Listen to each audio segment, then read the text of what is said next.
हरिओम प्रणाम। ओम श्री गणेशाय नमः। ओम श्री सरस्वत्यै नमः। ओम श्री गुरुभ्यो नमः। ओम समस्त जन कल्याणे निरतं करुणामयं नमामि चिन्मयं देवं सद्गुरुं ब्रह्म विद्वरम्। ओम सर्वमंगल मांगल्ये शिवे सर्वार्थ साधिके शरण्ये त्र्यंबके गौरी नारायणी नमोस्तुते।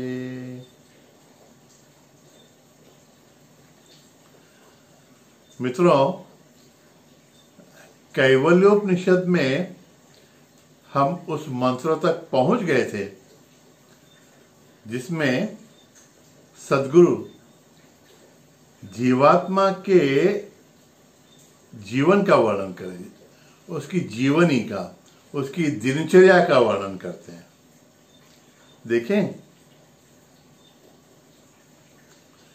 स एव माया परिमोहितात्मा शरीरमास्थाय करोति सर्वं स्त्रियन्नपानादि विचित्र भोगैः स एव जागृत परितृप्तमेते स्वप्ने स जीवः सुख दुःख भोक्ता स्वमायया कल्पित जीवलोके सुषुप्ति काले सकले विलीने तमोमि भूतः सुखरूपमेते।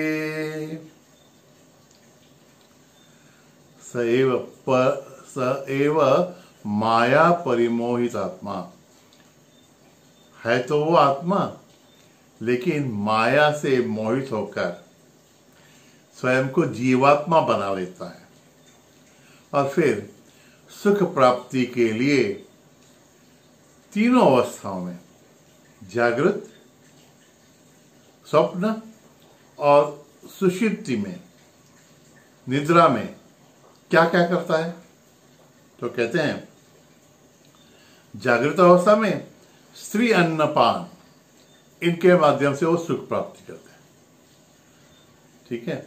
और स्वप्ने से जीव सह जीव स्वप्ने क्या करता है, स्व माया कल्पित जीवलोके, अपनी ही कल्पना से एक विश्व निर्माण करता है अपने में ही, और उससे कभी कभी सुख प्राप्त करता है और अधिकांश बार दुख। और फिर सुषुप्ति काले तमो विभूतः, तमो गुण का आश्रय लेकर वह सब कुछ भूलकर अपने मन को लीन करते हुए, मन का लय करते हुए निद्रावस्था में रहता है। जहां पे उसका मन ही नहीं रहता तो उसे सुख और दुख किसी भी चीज का अनुभव नहीं आता। इस हिसाब से देखें तो वह दुख राहित्य की अवस्था है, इसलिए जागने के बाद उसको लगता है कि उसने सुख की अनुभूति निद्रा में ली। यह हमारा सबका अनुभव है कि अच्छी नींद लगी हो तो उठने के बाद हमको फ्रेश लगता है कि हमने कुछ सुख पा लिया। तो सद्गुरु पूछते हैं कि अरे बच्चों, तुम्हारे जीवन का एकमेव ध्येय है कि तुमको सुख प्राप्त करना है, और सोने में तो सबसे बड़ा सुख है सुषुप्ति काले। तो फिर तुम लोग हमेशा सो के ही क्यों नहीं रहते, उठते क्यों हो? हाँ, सोचने लायक बात है कि हम उठते क्यों हैं।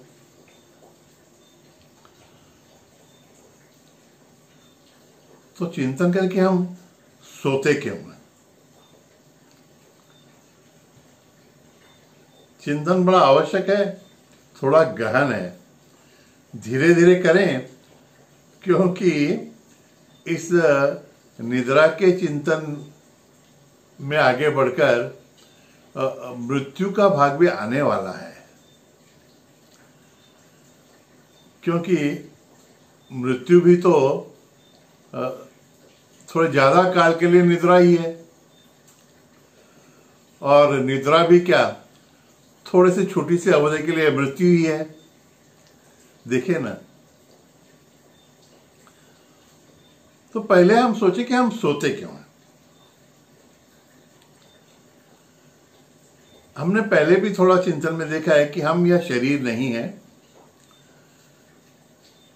तो इस शरीर से हमारा संबंध कैसा है? जैसा हमारे यंत्र से होता है। जैसे हम 2 व्हीलर यूज करते हैं, तो 2 व्हीलर में जैसे हम पेट्रोल डालते हैं, वैसा इस शरीर में कुछ भोजन डालते हैं। कभी कभी 2 व्हीलर 4 व्हीलर को धुलाते हैं, धोते हैं, वैसे इस शरीर को धोते हैं, है ना। कभी कभी 2 व्हीलर को मेंटेनेंस के लिए मिस्त्री के पास लेके जाना पड़ता है, वैसे इसके मेंटेनेंस के लिए कभी कभी डॉक्टर के पास भी चले जाते हैं।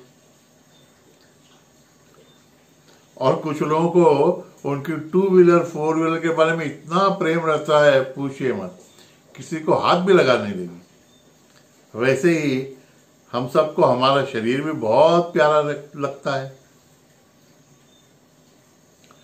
तो जिस प्रकार से मित्रों हमारा 2 स्कूटर है, वो हम बहुत बहुत दिन भर चलाते रहें, लगातार चला रहे तो स्कूटर भी गर्म हो जाती है ना। या कोई भी यंत्र रहे, ज्यादा देर तक चलने के बाद वो यंत्र गर्म हो जाता है, तो उसको ठंडा करने के लिए थोड़ा सा विश्राम देना पड़ता है यंत्र को भी। और बहुत देर तक चलता रहे तो उसको विश्राम भी ज्यादा देर तक देना पड़ता है। बहुत देर तक उसे वापर बिना इस्तेमाल किए रखना पड़ता है। We can use it when it's very hot. तो दिन भर काम करने के बाद जब हमारा यह यंत्र बहुत गर्म हो जाता है, तो उसको विश्राम देने के लिए हम निद्रा का अनुभव लेते हैं। हमको ऐसा लगता है कि निद्रा यह निष्क्रियता की अवस्था है। हाँ, मन के स्तर पर, बुद्धि के स्तर पर हम कुछ भावना नहीं करते, सोचते नहीं है, लेकिन हमारा विज्ञान कहता है कि उस समय शरीर का कार्य, शरीर के मेंटेनेंस का कार्य, पुरानी पेशियों की जगह नई पेशियों के तैयार होने का कार्य अत्यंत वेग से चलता रहता है। जो कोई पुरानी पेशियां होंगी उनका निष्कासन करने के लिए और फिर नई पेशियों को अच्छी जगह पे रखने के लिए, ये सब मेंटेनेंस का काम दिन भर, रात भर चलता है।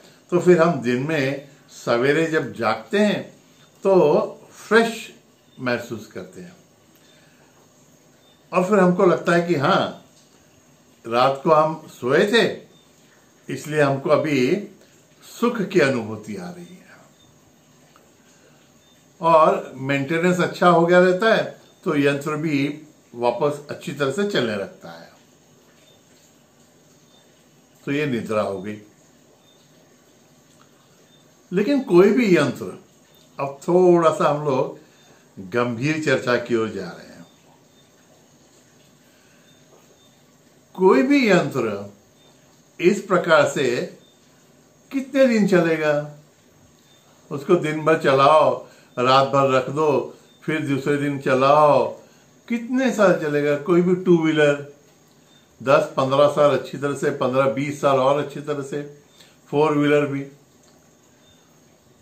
कालांतर में कोई भी अच्छा यंत्र हो तो फिर उसमें वियर एंड टियर, उसमें इतना दोष निर्माण हो ही जाता है कि उसको थोड़ी देर के लिए विश्राम देकर या थोड़े दिन उसको मिस्त्री के पास रखकर उसमें फिर से रिपेयर का काम नहीं हो सकता।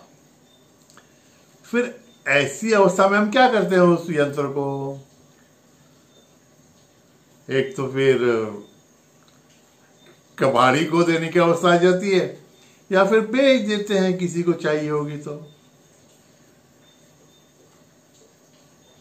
भावार्थ यह है कि कुछ सालों के बाद उस यंत्र का हमको त्याग करना ही पड़ता है, क्योंकि अब उस यंत्र की अवस्था ऐसी नहीं रह जाती कि वह हमारे लिए कोई काम कर सके।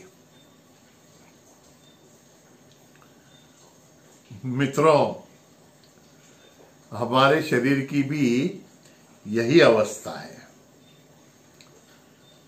रोज रोज थोड़ा थोड़ा विश्राम देकर हम इसको रिकूप तो करते रहते हैं, फिर से तैयार तो करते रहते हैं, लेकिन कुछ भी हो, यह यंत्र ही है। तो कुछ सालों के बाद इसका रखरखाव इतना बढ़ जाता है और इसकी शक्ति इतनी क्षीण हो जाती है कि इससे हमारा कोई काम बनने की कोई आशा ही नहीं रह जाती। देखिए, एक चीज का विचार शुरू करते हैं तो उसमें से कितने कितने अलग अलग पहलू हमको देखने पड़ते हैं। अब मैंने कहा कि इस शरीर से हमारा काम बनने की कोई संभावना नहीं रहती, आशा नहीं रहती। तो इस शरीर से कौन सा काम हमारा बनने का रहता है? सोचिए तो, हमने इस शरीर का धारण ही क्यों किया रहता है? हम इस शरीर में आए ही क्यों रहते हैं? अरे स्वामी जी, इतना तो हमने कभी सोचा नहीं। अब सोच लेंगे ना मेरे साथ। हमने शरीर धारण किया रहता है हमारी कुछ इच्छाओं की पूर्ति के लिए।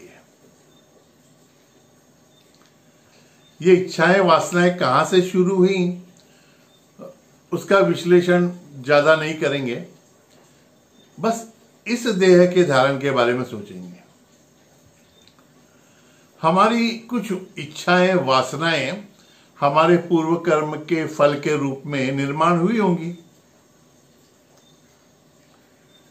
तो ये भगवान का सिस्टम इतना अच्छा है कि जिसकी जैसी वासनाएं, इच्छाएं अपूर्ण होंगी, उन वासनाओं को पूरा करने के लिए उसको वैसा ही देह और जन्म के लिए वैसा ही वातावरण भी मिलते रहता है। एकदम परफेक्ट सिस्टम है। मानो, समझिए, कल्पना कीजिए कि भगवान ऐसे सब कंप्यूटर लेके, सिर्फ कल्पना, उनका तो सिस्टम परफेक्ट है। देखिए, फेसबुक वगैरह भी कैसे चलते होंगे आप सोच भी नहीं सकते। वैसे सब कंप्यूटर भगवान के सामने लगे होंगे। अब कौन सा जीव है, उसकी कौन सी वासनाएं हैं, अब उसको जन्म लेना है तो कौन सी माता, कौन सी पिता के घर में उसको जन्म दें, और फिर उसका परिसर भी कैसा हो, कौन सा वातावरण, ये सब टैली करके फिर उस माता के गर्भ में वो जीव आता है। ऐसे ही कहीं भी जन्म नहीं होता किसी का। बहुत सिस्टमेटिक है। और भगवान इतने दयालु, उनका सिस्टम इतना अच्छा है कि भगवान ऐसी योजना करते हैं कि ऐसा शरीर उसको मिले कि उसकी वो इच्छाएं पूरी हो जाए। तो मित्रों, हमको यह देह जो प्राप्त हुआ है, ये हमारी इच्छाएं, वासनाएं पूरी करने के लिए वो मिला है हमको। सोच रहे हैं आप, मैंने क्या कहा? हमारी इच्छाएं, वासनाएं पूरी करने के लिए हमको यह देह मिला है। तो मित्रों, क्या आपने कभी सोचा है कि आपकी कौन सी इच्छाएं लेकर आप आए थे, कितनी पूरी हुई और अब कितनी शेष हैं? अरे, हम लोग तो बुद्धिमान लोग हैं ना, इतना तो हम सोचते ही होंगे कि हम इस देह में आए क्यों।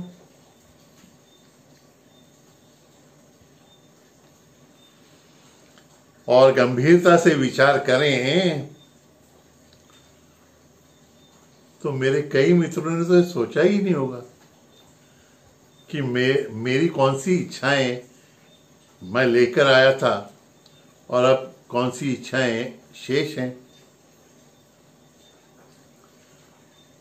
मुझे कहां जाना है इसके बारे में भी हम लोगों ने सोचा नहीं रहता है, क्योंकि मैंने देह धारण क्यों किया यही पता नहीं रहता है हमको, इसके बारे में ही नहीं सोचते हम।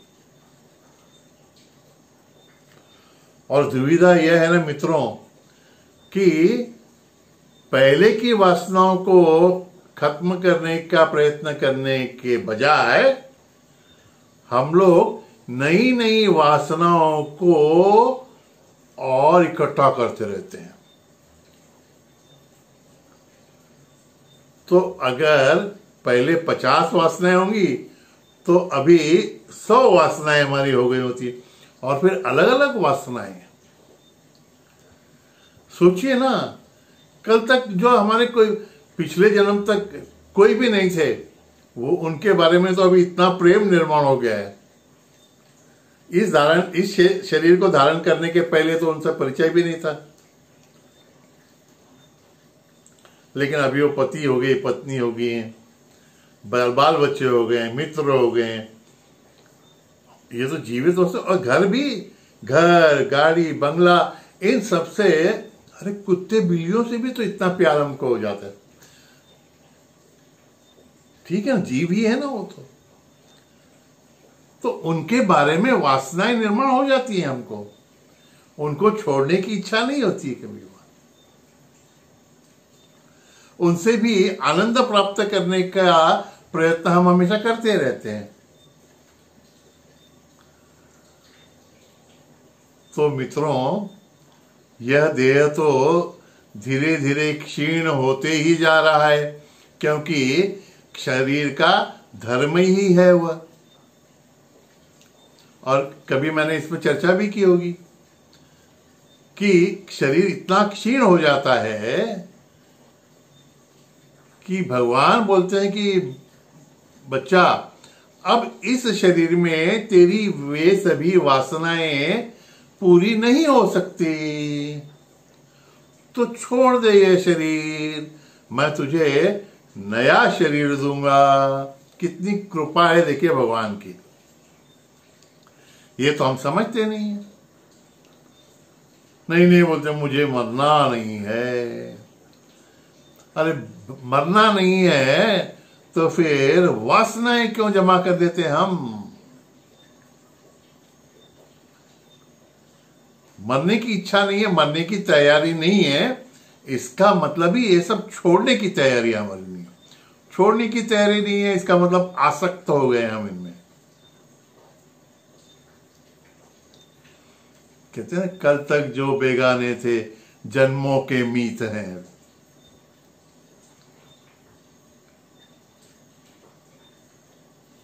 सोचिए ना। चलो ठीक है, ये भी हमने मान लिया कि भगवान दयालु हैं तो हमारी वासना पूर्ति के लिए हमको नया देह देंगे। यहां पर भी एक खतरे की घंटी बजा देता हूं। मित्रों, ऐसा कुछ नियम नहीं भगवान ने बना के रखा है।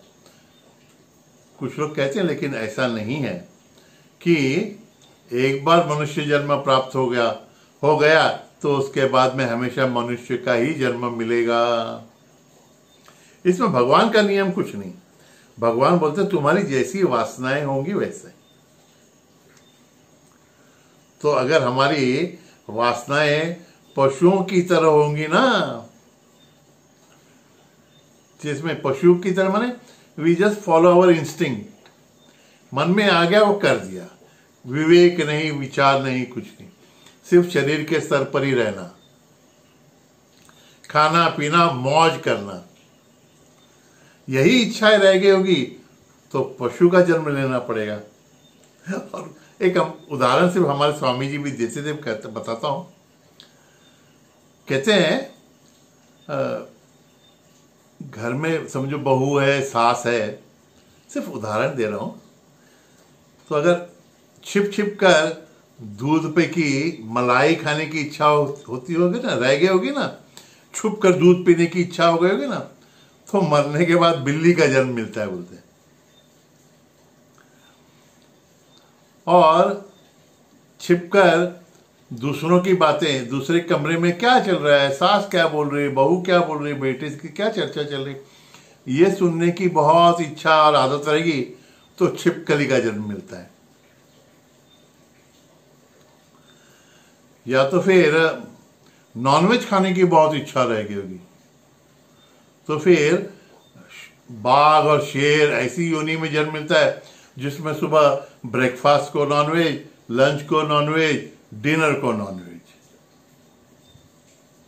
और मित्रों, अगर ये कुत्तों की जैसी वासना रहेगी ना फ्री सेक्स की, जहां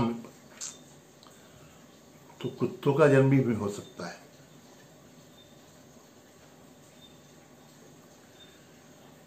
और अगर संपत्ति का बहुत मोह है क्या, आजकल तो पैसा बैंक में भी नहीं रख सकते है ना, और घर में ही कहीं छुपा के रखा होगा और बाल बच्चे उड़ा देंगे, ऐसा अगर डर रहेगा, चिंता रहेगी, तो मरते समय अगर उसी खजाने की जो घर में आपने छुपा के रखा है उसकी चिंता रहेगी, तो मरने के बाद उसी खजाने की रक्षा के लिए फिर नाग का जन्म, तन डोले मन डोले, उस योनि में जाना पड़े। देखा ना, पूरा घर, गांव में अगर बोलते हैं ना, ये तो हमारे घर का रक्षक है। अरे काय का घर का रक्षक, वो बेचारा उसकी संपत्ति के पीछे नाग होके पड़ा हुआ है।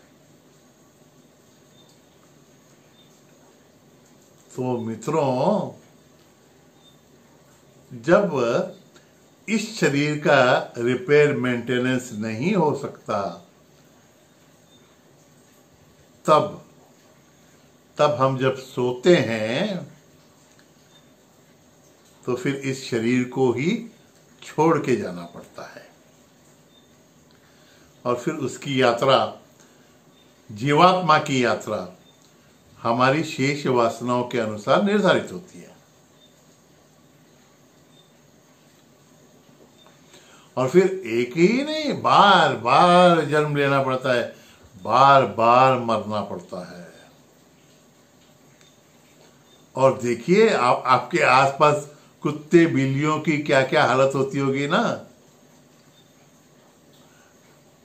हमारे आश्रम में भी एक कुत्ता था, सच में बोलता हूं, वो स्वामी जी का सत्संग शुरू होता शाम के समय, तो बराबर सत्संग शुरू होने के पहले आके बैठता था हॉल में, एकदम स्टेज पर जाके कोने में बैठता था। हम लोग पहले भगाने की कोशिश करते, फिर स्वामी जी बोलते रहने दो उसको। वो आके स्टेज पर एक कोने में जाके बैठता, एकदम गर्दन नीचे रख के ऐसे शांत पड़ा रहता, और सत्संग खत्म होता तो अपने आप उठ के चला जाता। स्वामी जी कहते, देखिए सत्संगी आत्मा है, आत्मा सत्संगी है, लेकिन इसकी कुछ वासनाएं कुत्ते जैसी रह गई होंगी, इसलिए कुत्ते के जन्म को आया है। फिर स्वामी जी धीरे से बोलते थे, संभालना, हाँ ध्यान रखना बच्चों, वासनाओं के प्रति जागरूक रहना। बहुत बड़ी सलाह है ये। हमारा जीवन ऐसा रहे कि हमारी वासनाओं का हम क्षय करते रहें, पुरानी वासनाएं खत्म हो और नई वासनाएं निर्माण न हो, तब कहीं इस शरीर को छोड़ते समय हम सभी वासनाओं से मुक्त हो सकते हैं। फिर उस निद्रा में हम चले जाते हैं कि फिर उस निद्रा से कभी जागृत उस शरीर में तो नहीं होते। बहुत गहरी नींद, चिर निद्रा, इसे चिर निद्रा कहते हैं ना, मृत्यु को चिर निद्रा में। अगर वो चिर निद्रा है तो हमारी रोज की निद्रा को क्या कहेंगे? अल्प मृत्यु, ऐसा कोई शब्द नहीं है, लेकिन हाँ टेम्पररी डेथ ही तो है। अरे सोया हुआ आदमी है, तो क्या फर्क पड़ता है, मालूम भी नहीं पड़ता होगा उसको, सांस चलती रहती है, बाकी तो क्या है, उसके शरीर पैरों पे से सांप भी चला जाए तो मालूम नहीं रहता। उसके सामने खड़े रह के आप गालियां दो तो भी, या उसकी स्तुति करो तो भी मालूम, इट इज एज बैड और एज गुड एज डेथ। तो हमने ये चर्चा शुरू कहां से की कि हम सोए ही क्यों नहीं रहते, जगते क्यों हैं? तो हमको हमारा कर्म उठाता है।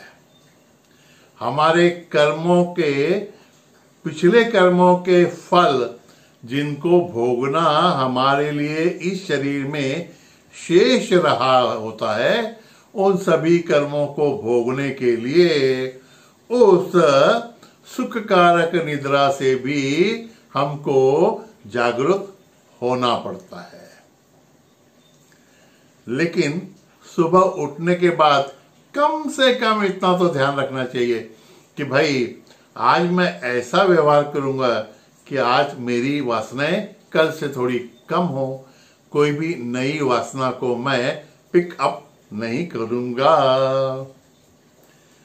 रोज प्रतिदिन ये अकाउंट सेटल करते रहना है ना। तो उठने के बाद मनुष्य फिर क्या व्यवहार करता है? हम नहीं, वह जीवात्मा, स एव जीव परिमोहितात्मा। उसके बारे में उसका इतिहास और उसका भूगोल अगले सत्र में हम देखेंगे। तब तक के लिए हरिओम तत्सत। नारायण नारायण।